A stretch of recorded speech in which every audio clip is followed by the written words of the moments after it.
నమస్కారం. తంత్రం ఈ పదం వినగానే మనలో చాలా మందికి రకరకాల ఆలోచనలొస్తాయి కదా. చాలాసార్లు అపోహలే ఎక్కువ. కానీ ఆ అపోహలు వెనుక ఒక చాలా లోతైన ఒక అద్భుతమైన ఆధ్యాత్మిక మార్గం దాగి ఉంది. ఈరోజు మనం డాక్టర్ డేవిడ్ ఫ్రాలీ గారి రచనల ఆధారంగా తంత్రయోగం అంటే ఏంటి, ఆ జ్ఞాన దేవతలు ఎవరు అనే అసలు సత్యాన్ని తెలుసుకునే ప్రయత్నం చేద్దాం. అసలు ఈ తంత్రం అనగానే ప్రచారంలో ఉన్న విషయాలకు అసలు నిజానికి చాలా తేడా ఉంది. దాని గురించే ఇప్పుడు చూద్దాం. ఒక్కసారి ఆలోచించండి, తంత్రమనగానే మనసులో ఏమొస్తుంది? బహుశా పాశ్చాత్య దేశాల్లో దీని గురించి జరిగిన ప్రచారం వల్ల చాలామందికి కొన్ని పరిమితమైన, తరచుగా తప్పుగా అర్థం చేసుకున్న విషయాలే గుర్తొస్తాయి. ఇదిగో ఇక్కడే మనకు ఆ తేడా స్పష్టంగా కనిపిస్తుంది. ఒకవైపు చూస్తే పాపులర్ కల్చర్లో తంత్రం అంటే కేవలం శృంగారం, ఒక రకమైన న్యూ ఏజ్ స్పిరిచువాలిటీ, ఆనందం ఇలాంటి వాటితో ముడిపెట్టేస్తారు. కానీ దాని సాంప్రదాయ రూపం చూస్తే అది పూర్తిగా వేరు. అది ఒక ఆత్మసాక్షాత్కార మార్గం, జగన్మాతను ఆరాధించడం, మనలోని శక్తిని ఉన్నత స్థాయికి మార్చుకోవడం గురించి మాట్లాడుతుంది.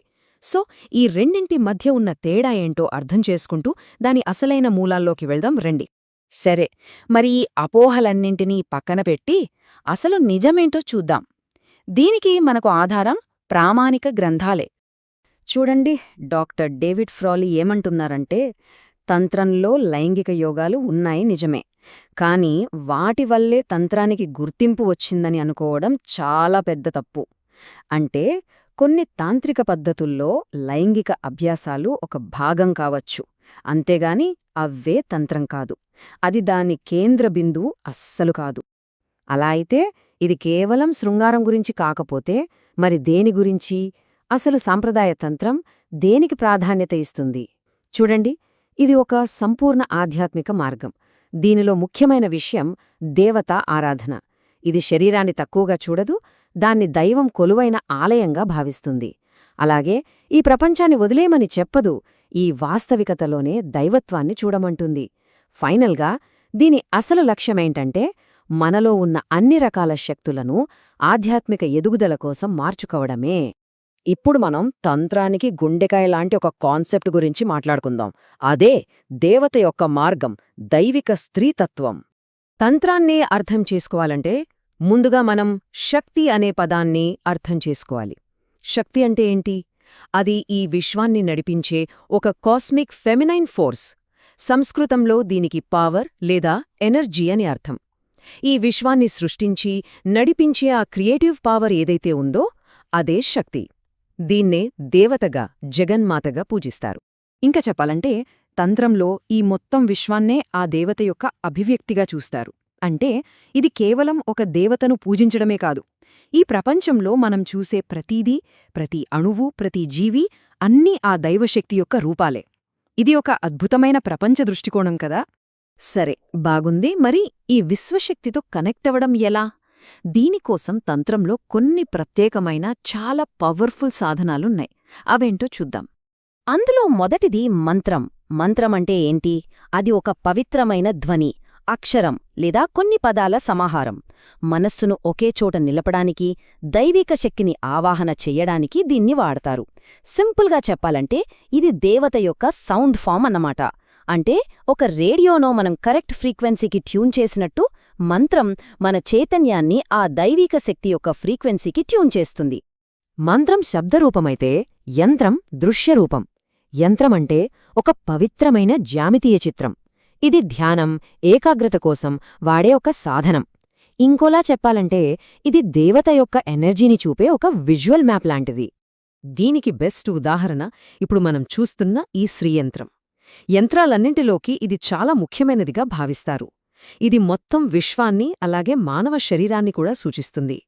ఒక విధంగా ఇది కాస్మిక్ బ్లూప్రింట్ లాంటిది. సరే, మంత్రం, యంత్రం లాంటి సాధనాలు చూశాం. ఇప్పుడు ఆ దైవిక శక్తిని దాని వివిధ రూపాలైన 10 జ్ఞానదేవతల ద్వారా ఎలా అర్థం చేసుకోవాలో చూద్దాం. వీరినే దశమహావిద్యలు అంటారు. అంటే 10 గొప్ప జ్ఞానాలు. వీళ్ళు 10 మంది వేర్వేరు దేవతలు కాదు, ఒకే దైవమాత యొక్క 10 విభిన్న రూపాలు.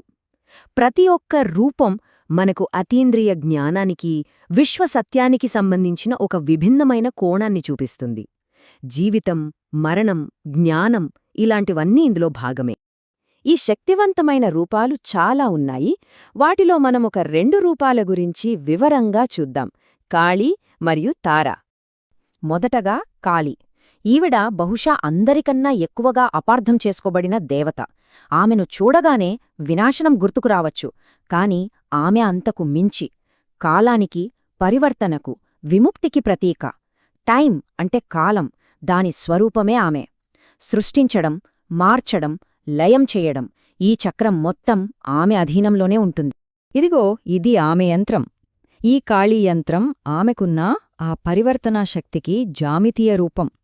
దీనిపై ధ్యానం చేయడం ద్వారా కాలం, భయం లాంటి వాటిని దాటిపోయే ఆమె శక్తితో మనం కనెక్ట్ అవ్వచ్చు అని నమ్ముతారు. తరువాత దేవత తార. తార అంటే నక్షత్రం అని, రక్షించేది అని అర్థాలున్నాయి. అందుకే ఈవిడని రక్షించే వాక్కు అంటారు. ఈవిడ శబ్దం, కరుణ, ఈ శక్తులను సూచిస్తుంది. ముఖ్యంగా ఆ ప్రణవనాదమైన ఓం యొక్క శక్తి స్వరూపం ఈవిడ. ఇక ఇది తారాయంత్రం. ఈ యంత్రాన్ని ఆమె రక్షించే, మార్గనిర్దేశం చేసే జ్ఞానంపై ధ్యానం చేయడానికి ఉపయోగిస్తారు. దీనిపై ధ్యానం చేస్తే మనకు లోపల నుంచి ఒక గైడెన్స్ దొరుకుతుందని, కష్టాలను దాటటానికి సహాయపడుతుందని అంటారు. సో ఇదంతా చూశాక మనకొకటి అర్థం కావాలి: ఈ దేవతలు కేవలం కథలోని పాత్రలు కాదు, వాళ్లు మనలోనే, మన చుట్టూ ఉన్న విశ్వశక్తులకు అసలైన ప్రతీకలనమాట. ఇదొక చైతన్య విశ్వం. అంటే ఒకవైపు మరణభయాన్ని సూచించే కాళీ, మరోవైపు కరుణను, పోషణను ఇచ్చే తార. తంత్రమేం చెబుతుందంటే, జీవితంలోని ప్రతి అంశం, అది ఏదైనా సరే, ఆ దేవత యొక్క ఒక ముఖమేనని. దేన్ని ఇది తిరస్కరించదు. భయం, ప్రేమ, సృష్టి, లయం అన్నీ ఆ దైవత్వంలో భాగమే. అప్పుడు మన ముందు ఒక పెద్ద ప్రశ్న మిగులుతుంది: అందం, భయం, చివరకు కాలం కూడా అన్నీ ఆ దేవత యొక్క రూపాలే అయితే, మరి ఈ విశ్వంలో దైవత్వం లేని భాగమంటూ ఏదైనా ఉందా? ఒక్కసారి ఆలోచించండి.